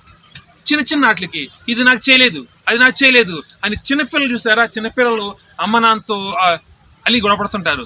అలాగా నీ దేవుడితో నువ్వు ఎప్పటికీ నీ దేవుడితో నువ్వు గొడవపడుతూనే ఉన్నావు. కానీ ఎప్పుడైనా ఆగి ఆలోచించావా? చిన్నపిల్లల గురించి చిన్నపిల్లగా పెద్ద వయసుకు వచ్చాం మనం. నీ కొడుకు, నీ కూతురు చిన్ని పెన్సిల్ గురించి నీతో గొడవపడుతుంటే, లేకపోతే కనుక ఒక కూర వంట గురించి నీతో గొడవపడుతుంటే నీకేమనిపిస్తుంది? ఎందుకు ఏడుస్తాడు? రేపు ఉండుతానుగా, ఎందుకు ఏడుస్తాడు? రేపు ఇస్తాను కదా. ఎంత ఈజీ అనిపిస్తుంది. అదే మాట దేవుడు అనుకుంటున్నాడు. నీ ఇప్పుడు సంవత్సరానికి గిలాలు కొట్టుకుపోతుంటే అనుకుంటాడు ఆయన, ఈ సమస్యని మంచిగా ఇచ్చాను, రేపొద్దున్న ఈ సమస్య వల్ల నీకు మంచి జరుగుద్ది కదా ఆయన అనుకుంటున్నాడు. కానీ ఆ మాటను అర్థం చేసుకోక ఆయన్ని నువ్వు ద్వేషిస్తున్నావు. ఇంకా అనొచ్చు, భాషగా సమస్య వచ్చింది, నాకు నిజంగా సమస్య వచ్చింది, నిజంగా వెనక్కి తీసుకునే సమస్య వచ్చింది, అటువంటి సమస్య వచ్చినప్పుడు మరి బాధే కదా, దేవుడు ఉంటే కాపాడు కాదా. చాలామంది ఈనాడు సంవత్సరాలు చాలామంది దగ్గర మాట విన్నాను, చాలామంది వెనక్కి తీసుకునేటువంటి పెద్ద సమస్యలు వచ్చినప్పుడు నిజమే ఇటువంటి సమస్య వచ్చేటప్పుడు దేవుడు హెచ్చరించచ్చు కదా, దేవుడు కాపాడచ్చు కదా, ఎన్నో మాటలు ఉంటాయి. నిజమే, అన్నీ కరెక్టే. కానీ ఒకటి గుర్తుపెట్టుకోండి, అటువంటి వెనక్కి తీసుకునేటువంటి పెద్ద సమస్య నీకు వచ్చినా కానీ సమస్యలు ఆయన నీకు ఏదో మేలు దాచిపెట్టించాడు. ఎంతమందికి ఆమె అర్థమవుతుంది? సమస్యలో ఆయన నీకు మేలు దాచిపెట్టి ఉంచాడు అని నిరీక్షణ నీకుంటే గనక నువ్వు ఆయన్ని ప్రేమిస్తావు. పోనీ ఆ సమస్య వచ్చినప్పుడు నేను చూస్తున్నాడు, సమస్యలో కూడా నువ్వు నన్ను ప్రేమిస్తావా? ఒకరు నీతో అంటున్నారు, నువ్వు నాకు చాలా ఇష్టం, అది తల్లిలో తండ్రో కొడుకో తల్లిలో భార్య భర్త ఎవరైనా కానీ ఆ ప్రేమ ఎప్పుడు తెలుస్తుంది? ఇద్దరు భార్య భర్త పెళ్ళయింది, హ్యాపీగా ఉన్నారు, ఒకరు చాలా ప్రేమించుకుంటున్నారు. ఎప్పుడు తెలుస్తుంది అసలు ప్రేమ ఎప్పుడుందో? ఎప్పుడు తెలుస్తుంది? ఒకరు మంచం ఎక్కినప్పుడు సింపుల్గా, అంతే కదా. ఒకరు మంచం ఎక్కితే నిజంగా పక్కన ప్రేమ అని తెలుస్తుంది, అంతే కదా. అప్పుడు దాకా ఎవరు కుదిరినంత ఒకరికి ఇచ్చుకుంటున్నారు, దాంట్లో బాధే ఉంది, ప్రేమ చాలా బాగుంది. కానీ ఒకళ్ళు మంచం ఎక్కినప్పుడు అంటే ఏంటి? ఒకళ్ళు ఇవ్వలేని స్థితి వచ్చింది, ఒకరికి ఏం ఇవ్వలేని స్థితి, అప్పుడు కూడా ఇవ్వగలుగుతున్నావా? మరి దేవుడు నీకు అలా అనుకోపోయి దేవుడు నీకు ఇవ్వటం ఆపాడు, ఆ రోజు నువ్వు అని ద్వేషిస్తున్నావు అంటే కనుక మరి ప్రేమ ఏముంది? ప్రేమ లేదు కదా. ఆయన రెండు రకాలు చెప్తున్నాను. ఒకటి, మన జీవిత సమస్య వస్తే అది దాని ద్వారా నీకైతే మంచి చేయదలుచుకున్నాడు. ఒకటి, రెండోది మంచి కాకపోతే కనుక ఒకరోజు ఒక సమయంలో ఆయన ఒక సమస్య కూడా నేను తీసుకెళ్తున్నాడు కనుక నిన్ను ఆయన పరీక్షిస్తున్నాడా అని. నన్ను ఎంత ప్రేమిస్తున్నావు? నోటి మాటలతో నేను ఇచ్చినంత వరకు, నేను ఎంతకాలం ఇచ్చిన అంతకాలం నేను ఎంతో మంచివాడు కదా, నీ జీవితం ఎన్నో ఆశ్చర్యకాలు చేస్తానని చెప్పి ఎన్నో సాక్షి చెప్తా, ఎన్నోసార్లు అంటున్నా చాలా బాగుంది. కానీ ఇప్పుడు ఒక సమస్య వచ్చింది, ఇప్పుడు నన్ను లాగి తినేసావా అంటే నేను ప్రేమిస్తున్నట్టా ప్రేమించినట్టా? ఆలోచించండి. మనం ఆయన్ని ప్రేమించవలసినటువంటి ఆ దేవుడు మనల్ని ప్రేమించే విధానంలో స్వార్థం లేదు. మనం ఇతరులను ప్రేమించే ఆ ప్రేమలో స్వార్థం ఉంది కదా. ఖచ్చితంగా స్వార్థం అంటే బదులు ఆశించి, అది తల్లిదండ్రులు బిడ్డలైనా బిడ్డల తల్లిదండ్రులైనా ఏ ఒక్కరినైనా బదులు ఆశించకుండా ప్రేమించే అవకాశం లేదు. ఏమో మదర్ తెరిసా లాంటి గొప్ప వాళ్ళు ఎవరన్నా తిరిగి ఒకళ్ళిద్దరు, కానీ ప్రతి ఒక్కరూ బదులు ఆశించకుండా ప్రేమించే అవకాశం లేదు. మరి బదులు ఆశించకుండా క్రీస్తుకి మనం బదులు ఇవ్వగలం? మనం ఆయనకి ఇవ్వగలం? మనం ఏ రకంగా ఎన్ని ప్రార్థనలు చేసినా, ఎన్ని మోకాళ్ళు వేసి ఆయనకి ఎన్ని కోట్లు ఏమి ఇచ్చినా కానీ నువ్వు ఆయనకి ఏం చేయగలవు? ఆయనకి ఇస్తున్నానికి ఆయన నువ్వు ఏదో ఇస్తావని చెప్పి నీకు ఆయనకి ఇచ్చే అవకాశం ఏమైనా ఉందా? బదులు ఆశించకుండా నువ్వు ఆయనకి ఏమీ చేయలేవు. నువ్వు కానీ నేను కానీ దేవునికి ఏమీ చేయలేవు. కానీ ఆయన మనల్ని నిస్వార్థంగా ప్రేమిస్తున్నాడు కదా. మరి ఎప్పుడైతే ఆయన నిస్వార్థంగా ప్రేమిస్తున్నాడు నీకు అర్థమైన తర్వాత కూడా ఆయన్ని ద్వేషిస్తున్నావు అంటే కనుక దాంట్లో అర్థం ఉంది ఎక్కడన్నా? ఆలోచించండి. నువ్వు ఆలోచించుకు, రెండు పార్టీస్ ఉన్నాయి. ఒకటి దేవుడు, రెండు లోకం నీ ఇరుగు పొరుగు, నీ భర్త భార్య, నీ వాళ్ళు ఒక పార్టీ దేవుడు. ఎడిట్లో నువ్వు ప్రేమించడం పక్కన పెట్టండి. ఇప్పుడు నిన్ను ఎవరు ఎలా ప్రేమిస్తున్నారు? నీ తల్లిదండ్రులు, భర్త భార్య పిల్లలు అందరూ ఒక పార్టీ, ఒకటి దేవుడు. దేవుడు ఎలా ప్రేమిస్తాడు నిన్ను? నీ బంధుమిత్రులు ఎలా ప్రేమిస్తాడు నిన్ను? నీకు తెలుసు. ప్రతి ఒక్కరికి ఆ తల్లి, వాళ్ళ తండ్రి, వాళ్ళ భార్య, భర్త, బిడ్డలు ఎలా ప్రేమిస్తారో ఎవరికి చెప్పగల, వాళ్ళకి తెలుసు. ఖచ్చితంగా సమస్య వచ్చినప్పుడు, అవసరం వచ్చినప్పుడు ఎవరెవరిని ఎలా ప్రేమిస్తారో అంతా తెలుసు. మరి దేవుడు ఎలా కాపాడుతాడు నిన్ను? నీ తల్లికి, నీ తండ్రికి నిన్ను ఎంతో ప్రేమిస్తున్నారు కదా, నీ నుంచి ఏ బదులు ఆశించకుండా నిన్ను ప్రేమిస్తున్నారా? అవకాశం లేదు. మరి నీ తండ్రి నీ నుంచి ఏ బదులు ఆశిస్తున్నాడు అంటే ఇక్కడ నేను చెప్తుంది, మొదట నువ్వు ప్రేమించిన పక్కన పెడితే నువ్వు ఎలా ప్రేమించబడుతున్నావు నీకు అర్థమైతే కనుక అప్పుడు అదే విధంగా నీ ప్రేమని నువ్వు చూపిస్తావు. నీ వాళ్ళు నిన్ను అవసరం గురించి ప్రేమిస్తున్నప్పుడు మరి ఏ అవసరం, ఎటువంటి బదులు ఆశించకుండా ప్రేమిస్తున్నటువంటి ఆ దేవుణ్ణి నువ్వు ప్రేమించాలా? లేకపోతే కేవలం లాభం గురించో, కేవలం రకరకాల ఉద్దేశాల గురించో ప్రేమించే లోకాన్ని ప్రేమించాలా? ఆలోచించుకో. ఎందుకు ఆ వెలుగును మనం కోల్పోతున్నాం? ఆ వెలుగు రీతితో లేనంత వరకు నీ జీవితం ఎక్కడో చోట ఆగిపోతుంది. ఎలా? చీకట్లో నువ్వు పరిగెట్టి చూడు, చీకట్లో నేను చెప్పేది ఆ గతుకుల రోడ్లో కాదు, ప్లెయిన్ మంచి హైవే పరిగెట్టి చూడు, పడిపోతావు గ్యారంటీగా. నేను చెప్తున్న మాట ప్రయత్నించండి. చిమ్మ చీకట్లో ప్లెయిన్ రోడ్, మంచి హైవే, ఎక్కడ ఏ గతుకు లేదు, పరిగెట్టి చూడు, కసి పడిపోతావు. కారణం ఏంటి? అడుగు వేసే ముందు ఏమొస్తుందని భయానికి తప్పకుండా పడిపోతావు. ఏదైనా కానీ చీకటి నీకు నీకు నీ జీవితం మొత్తం అంధకారం పడేప్పుడు ఖచ్చితంగా పడిపోయే అవకాశం ఉంది. వెలుగు అటువంటి చీకట్లోకి వెళ్ళిపోవడానికి నువ్వు ఇష్టపడుతున్నావు. దేవుణ్ణి యొక్క వెలుగును కోల్పోతే, ఆ చీకటిలో నీలో ప్రవేశిస్తే కనుక ఖచ్చితంగా జీవితంలో సమస్యలు, ఇబ్బందులే. అది గ్యారంటీ. మరి అంత గ్యారంటీగా, అది నేను చెప్పే గ్యారంటీ కాదు, ప్రతి ఒక్కరికి తెలుసు దేవుణ్ణి కోల్పోతే వచ్చే సమస్యలే అని. ప్రతి ఒక్క క్రైస్తవుడికి, అది మతంతో సంబంధం లేదు, ప్రతి ఒక్కరికి తెలుసు. తెలియంది ఒక నాస్తికులు ఉన్నారేమో నాకు తెలియదు, కానీ ప్రతి ఒక్కరికి తెలుసు దేవుణ్ణి కోల్పోతే ఖచ్చితంగా జీవితంలో సమస్యలే అని తెలుసు. మరి ఆయన్ని ఎందుకు కోల్పోతున్నాం అనే విషయం ఈరోజు అర్థం చేసుకుంటే కనుక ఆయన కోల్పోకుండా ఉండడానికి ప్రయత్నిస్తామేమో. ఆయన కోల్పోవడానికి మొదటి కారణం, ఆయన ప్రేమించి పక్కన పెట్టండి, మొదటి కారణం నువ్వు లోకాన్ని ప్రేమించటమే. లోకస్తుల్ని ఆ భయంతోనూ ప్రలోభంతోనూ లోకస్తుల్ని ప్రేమించటం మొదలుపెట్టేటప్పటికి, ఆ లోకస్తుల్ని ఎలా ప్రేమించాలి, ఏ విధంగా వాళ్ళని ఆనందపరచాలి, ఏ విధంగా వాళ్ళని సాటిస్ఫై చేయాలి, ఏ విధంగా వాళ్ళ గురించి నేనేం చేయాలి అనే తపనలో దేవుణ్ణి, దేవుని యొక్క ప్రేమని, దేవుని ఉద్దేశాలని, దేవుని నడిపింపుని ప్రతిదాన్ని నువ్వు పక్కన పెట్టేస్తున్నావు. దేవుడిని ఒకనొక రోజు దేవుడు ఇచ్చిన వెలుగుని నువ్వు కోల్పోతున్నావు. దేవుని ఇచ్చిన వెలుగుని కోల్పోయే దాకా నీకు అర్థం కాదండి. ఈ మాట అనుకోవచ్చు, మొదట్లో అర్థమైతే కనుక ఎప్పుడొకప్పుడు ఆ వెలుగు తగ్గుతున్నప్పుడు అర్థమైతే కనుక అందరూ సర్దుకునే అవకాశం ఉంది. కానీ ఇక్కడ అది అవకాశం లేదు. నువ్వు వెలుగు పూర్తిగా పోయేంత వరకు నీకు అర్థం కాదు. అప్పటివరకు అనుకుంటావు కొంచెం బాగుంది కదా, పర్లేదు కదా. ఎప్పుడు తెలుస్తుందంటే కనుక ఎప్పుడైనా పెద్ద దెబ్బ తగిలినప్పుడు అప్పుడు మెలుకుంటాం, ఇదేంటిది. వేదన చూస్తే కనుక నీ దేవుడు నీతో లేడు. అటువంటి పెద్ద సమస్యలు ఇరుక్కుపోయిన తర్వాత అప్పుడు ఏడ్చి ఉపయోగం ఉందా? ఉదాహరణ చూసుకో, మనకి బాగా అర్థమవుతుంది. మనకి నాకని గట్టిగా గొంతు, ఇవాన్ గొంతు నాకని గట్టిగా ఉంది. లూకాసు వార్త 17వ అధ్యాయం 11 నుండి 19 వచనాలు. లూకాసు వార్త 17:11. ఆయన యెరూషలేమునకు ప్రయాణమైపోవచ్చు సమరయ గలిలయల మధ్యగా వెళ్ళుచుండెను. ఆయన ఒక గ్రామంలోనికి వెళ్ళుచుండగా 10 మంది కుష్ఠరోగులు ఆయనకు ఎదురుగా వచ్చి దూరంన నిలిచి, యేసు ప్రభువా, మమ్మ కరుణించుమని కేకలు వేసిరి. ఆయన వారిని చూచి, మీరు వెళ్ళి మిమ్మును యాజకులు కనపరుచుకోండని వారితో చెప్పెను. వారు వెళ్ళుచుండగా శుద్ధులైరి. వారిలో ఒకడు తనకు స్వస్థత కలుగుట చూచి గొప్ప శబ్దముతో దేవుని మహిమపరచుచు తిరిగి వచ్చి ఆయన కృతజ్ఞతాస్తులు చెల్లించుచు ఆయన పాదముల యొద్ద సాగిలపడెను. వాడు సమరయుడు. అందుకు యేసు, 10 మంది శుద్ధులైరి కారా? ఆ 90 ఎక్కడా?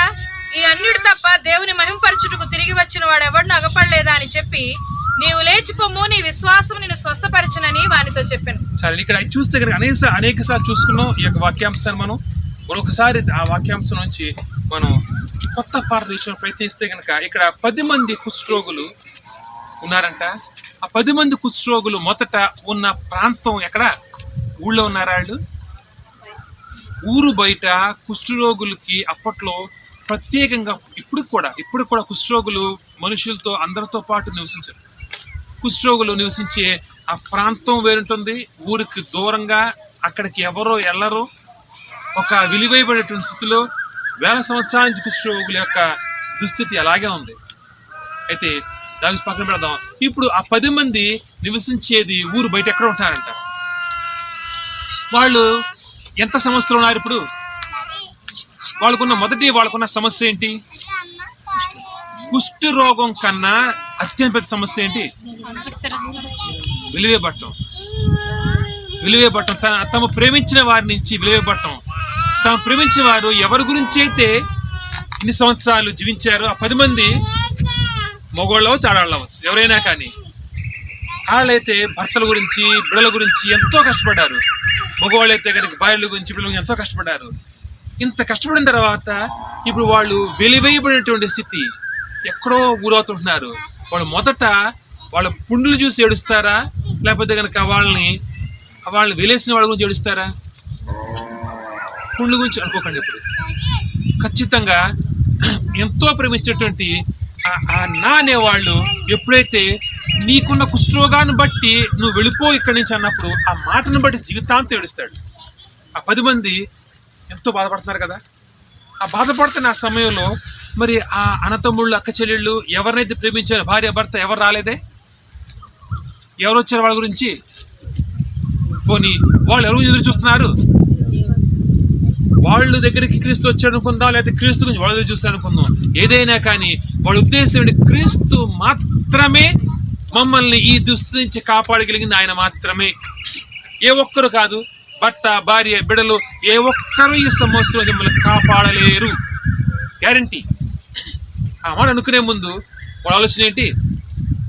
అమ్మ దగ్గరికి వెళ్తే ఎన్నో ట్రై చేస్తుంటారు కదా, అమ్మ, భర్త, భార్య అందరిని అడుగుంటారు కదా. అందరూ చిక్కరించబట్టి ఎవరిమే నమ్మకోలేదు, ఎవరు నాకు ఎవరు, కేవలం దేవుడు మాత్రమే, కేవలం దేవుడు మాత్రమే. మాట జాగ్రత్త గుర్తుపెట్టుకోండి. యేసుక్రీస్తుని వాళ్ళు అడిగే ముందు, యేసుక్రీస్తు దగ్గరికి వాళ్ళు వచ్చే ముందు వాళ్ళు అన్ని రకాల ప్రయత్నాలు చేస్తుంటారు.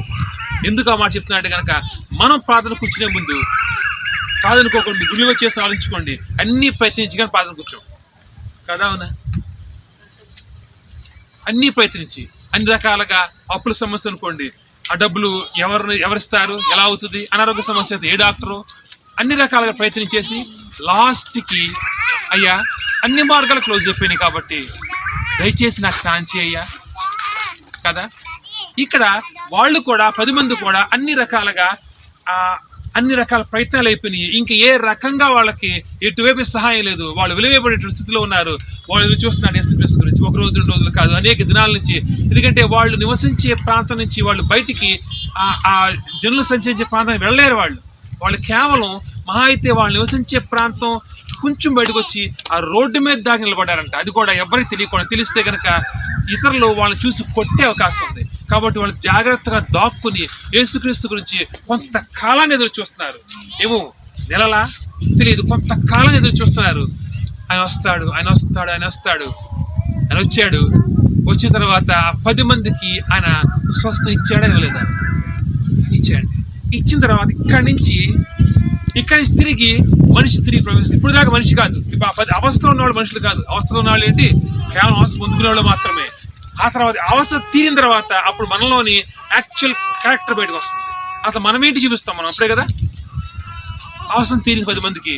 ఆ 10 మందిలో 9 ఎక్కడ ఉన్నారు?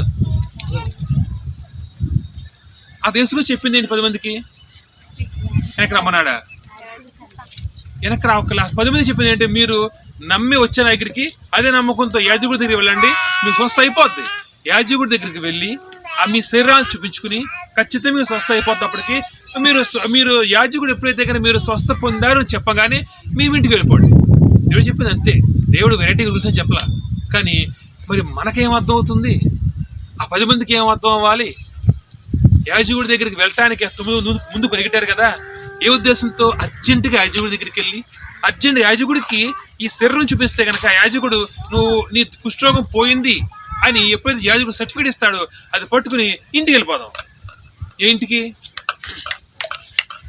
ఇంటికి? ఎవరైతే గంటిస్తారు, ఎవరైతే తిట్టారు, ఎవరైతే తోస్తారు వాళ్ళ దగ్గర పరిగెట్టడానికి అంత పడిపోతున్నావే ఆలోచించు. మరి ఆ క్రీస్తుని నువ్వు వడుకునే ముందు వరకు అందరికీ అన్ని రకాల ఉత్తరాలు, ఫోన్లు అన్నీ చేస్తున్నావు కదా. వాళ్ళు ఏమన్నారు? నీకు అవ్వదు, అక్కడే మర్చిపో, సొంత భర్తనే వదిలి మర్చిపోయి నిన్ను మర్చిపోయి. అప్పట్లో ఇప్పటికేమన్నా తెలియదు, కుష్ఠరోగం కొంచెం ఏమన్నా క్యూర్ అయ్యే అవకాశం ఉంది. అప్పట్లో కుష్ఠరోగం ఉంటే కనుక ఇంకా చావే. చచ్చిపోయేంత వరకు ఒక అవయవం తినేసి పూర్తి మనిషి చచ్చిపోవటమే. అంటే ఒక మనిషి కుష్ఠరోగం వచ్చిందంటే కనుక ఖచ్చితంగా ఇంకా వెనక్కి తిరిగి వచ్చే అవకాశం లేదు. భర్తకు వస్తే కనుక భార్య అనుకునే మాట ఏంటంటే కనుక ఇంకా భర్త చచ్చిపోయి అనుకున్నాను నేను. భర్త నుంచి భార్యకి ఆ మాట విన్నప్పుడు ఎలా ఉంటుంది భర్తకి? మళ్ళా భర్తకి తగ్గగా పరిగెట్టుకు వెళ్తాను భార్య దగ్గరికి. అంటే ఆ భర్తను ఏం చేయాలి ఇప్పుడు? మీరు ఆలోచించుకోండి. చెప్పించుకోకుండా బాగుంటుంది, దేంతో కొడితే బాగుంటుంది, అర్థం అవుతుంది కదా. అంటే ఎందుకు కఠినంగా మాట చెప్తున్నా అంటే కనుక ఎవరైతే నేను తిరస్కరించారో ఆ లోకం దగ్గరికి పరిగెట్టుకుని వెళ్తున్నారు ఆ 9 మంది. ఆ ఒక్కడికి అర్థమైంది. ఏమర్థమైంది? పోనీ ఆ ఒక్కడు వెనక్కి వచ్చి యేసుక్రీస్తు ఉండిపోయాడా? తిరిగి వెళ్ళి ఇంటికి వెళ్ళాడు. తిరిగి ఇంటికి ఖచ్చితంగా వెళ్ళాడు. భార్య దగ్గర పిల్లల దగ్గర వెళ్ళాడు. కానీ ఆ ఒక్క వెనక్కి వచ్చాడు. ఎందుకంటే కనుక ఏ ఒక్కరు నాకు ఈ సాయం చేయలేదయ్యా. ఏ ఒక్కరు చేయలేరు, చెయ్యరు కూడా. చేయగలిగి కూడా చేయరు. నాకు సొంత భర్త, భార్య, బిడ్డలు ఎవరైనా చేయగలిగి కూడా చేయలేదు నాకు ఇప్పుడు. కానీ నువ్వు నాకు ఎటువంటి బుధాసించకుండా నువ్వు నన్ను ప్రేమించి చేసావు కాబట్టి క్రీస్తుని ప్రేమ చూపించడానికి, క్రీస్తుని ప్రేమించటానికి వచ్చాడు. అప్పుడు దేవుడు అన్నమాట. ఒకసారి ఎప్పుడైతే ఆ వ్యక్తి ఒక వ్యక్తి వెనక్కి చూసారా, ఆ ఒక్క వ్యక్తితో క్రీస్తు అంటున్న మాట మళ్ళీ చూద్దాం. అందుకు యేసు 10 మంది శుద్ధులైరి కారా, ఆ 9 ఎక్కడా? ఈ అన్యుడు తప్ప దేవుని మహింపరచుటకు తిరిగి వచ్చిన వాడు ఎవడనూ అగపడలేదా అని చెప్పి, నీవు లేచి పొమ్ము, నీ విశ్వాసం నేను స్వస్థపరచునని వానితో చెప్పాను. రెండో స్వస్థత ఏంటి? రెండోసారి స్వస్థత కుష్ఠరోగం ఏమైనా ఉందా? ఏం లేదు. ఏ కుష్ఠరోగం లేదు. మళ్ళా స్వస్థ ఎందుకు ఇస్తున్నాడు? ఆలోచించండి. ఒకసారి స్వస్థ వచ్చింది, మళ్ళా రాదా? అనారోగ్యం మళ్ళీ రాదా? ఒక సంవత్సరం బయటకు వచ్చాము, మన సమస్య రాదా? ఒకసారి సంవత్సరం బయటకు వచ్చి ఆ 9 మందికి ఒకసారి సంవత్సరం బయటకు వచ్చారు. చాలా బాగుంది. తిరిగి లోకంలో పరిగెట్టారు. ద్వేషించవలసినటువంటి లోకాన్ని తిరిగి ప్రేమించారు. ఆ ద్వేషించవలసిన లోకాన్ని ప్రేమించవలసిన దేవుడిని ద్వేషించటం అనే ఆ పని చేసిన తర్వాత తిరిగి వాళ్ళల్లో దేవుడు వెలిగించిన వెలుగు తిరిగి కోల్పోయారు. ఖచ్చితంగా చీకట్లో పరిగెడుతున్న వాళ్ళకి ఏదో రోజు ఖచ్చితంగా దెబ్బ తగులుతుంది. అప్పుడు మళ్ళా దేవుని దగ్గర రాగలరా? రాలేరు. తగిలేదాకా అర్థంగా తగిలింది అనిపిస్తుంది. తగిలింది అప్పుడు నలికి కరుచుకుంటాం తిరిగి. ఎందుకు మాట చెప్తున్నానంటే, నువ్వు ఎప్పుడైనా దేవుడు దూరం అయిపోయిన తర్వాత 1 సంవత్సరం 2 ఏళ్ళ తర్వాత తిరిగి మోకరించడం ప్రయత్నించు. ఎప్పుడు మనం ట్రై చేసి చూడు. 1 సంవత్సరం 2-3 వారాలు దేవుడిని తిట్టుకున్నావు, దేవుడి మీద కోపం వచ్చింది, బైబిల్ పక్కన పడేసావు. 1-3 వారాలు మోకరించడం ప్రయత్నించి ఎలా ఉంటుంది? మోకరిస్తే ఎవరో కొడతా అనిపిస్తుంటుంది. మోకరిస్తే ప్రార్థన కళ్ళు మూసుకోలేము. ఎందుకు? మనస్సాక్షి ఒప్పుకోదు, బాధ కలుగుతుంటుంది, మొహం చెల్లదు. కరెక్ట్గా మొహం చెల్లదు. అంతే కదా? ఇప్పుడు ఆ 9 మంది తిరిగి దేవుడి దగ్గర రాగలరా? మళ్ళా అవకాశం లేదు. కానీ ఆ ఒక్కడు లోకాన్ని ద్వేషించి దేవుడిని ప్రేమించి, కరెక్ట్ ఎగ్జాంపుల్ అది. ఎందుకంటే కనుక అక్కడ లోకాన్ని ద్వేషించాడు కానీ భార్య బిడ్డల దగ్గర వెళ్తా మానేశాడా? వెళ్ళాడు. దేవుడిని ప్రేమించి అంటే అన్ని వదిలిపెట్టేసి దేవుడు వెళ్ళిపోయాడా? అది కాదు. కానీ కరెక్ట్గా దేవుడిని ప్రేమించి దేవుడి దగ్గరికి వెళ్ళి ఆయన్ని పొందుకుని ఆయన హృదయంలో పెట్టుకుని అప్పుడు లోకంలోకి ఏ సమస్య అతనికి ఏమి చేయలేదు. ఏ విధంగా అయితే కనుక ఆ తామరాకు బురదలో ఉంటుంది, కానీ ఆ బురద నీళ్ళు దానికి అంటమంట. ఎలా ఏర్పడుతుంది? ఎలా జరుగుతుంది అది? అదేవిధంగా ఇక్కడ ఆ వ్యక్తి దేవుణ్ణి ప్రేమించి దేవుని మీద ప్రేమను గుండెలో పెట్టుకున్న తర్వాత ఇంక మనుషుల మీద ప్రేమ కనిపిస్తుంది. ఇంకా ఎందుకంటే దేవుణ్ణి ప్రేమించిన వాడికి మనుషుల యొక్క ప్రేమ, మనుషులు అంటే ఏంటి తెలుస్తుంది. మనుషులు అంటే ఏంటి నీకు తెలియకుండా దేవుడు అప్పటికీ ప్రేమించలేదు. మనుషుల్ని దేవుని ఇద్దరిని ప్రేమిస్తాను అనుకోవటం ఎటువంటిదంటే కనుక ఆ 2 పడవలో కాలేయటం, లేకపోతే కనుక ఆ దయాన్ని దేవుడిని ఇద్దరిని ప్రేమించగలమా? లోకాన్ని దేవుడిని ప్రేమించడం అంతే. 2 ప్రేమించడం అవ్వదు. లోకం తప్పు, దేవుడు కరెక్ట్ నీకు అర్థమయ్యేంత వరకు దేవుడిని ప్రేమించాల్సినంత ప్రేమించవలసిన విధానాలు ప్రేమించలేవు. ఆ వ్యక్తి ఆ ఒక్కడు కూడా వెనక్కి వెళ్ళాడు, కాపురం చేసుకున్నాడు, ఉద్యోగాలు చేశాడు, వ్యాపారం చేశాడు, అన్నీ చేశాడు. కానీ ఆ 9 మందికి ఆ ఒక్కడికి ఉన్న డిఫరెన్స్, ఆ ఒక్కడు ఎప్పటికీ ఇంకా లోకాన్ని ప్రేమించడు. ప్రతిరోజు గుర్తొస్తుంటుంది, ప్రతిరోజు సంపాదించి భార్యకి ఇస్తున్నాడు కానీ గుర్తొస్తుంటుంది. ఆ రోజు గంటిసావు కదా, ఆ రోజు నన్ను కాపాడింది ఎవరు? నా దేవుడు కదా. నేను మొదట ప్రేమించాల్సిన ఎవరిని? నా దేవుడు. రేపోతే మా సమస్య వస్తే ఆయనే కాపాడుతాను, నువ్వేవో కాపాడు. నా డ్యూటీ, నా విధిగా నేను చేస్తానంత. కానీ ప్రేమించాల్సిన ఎవరిని? నా దేవుడిని. ఎప్పుడైతే ఆ కాన్సెప్ట్ అర్థమైన ఆ వ్యక్తికి అప్పుడు అసలైనటువంటి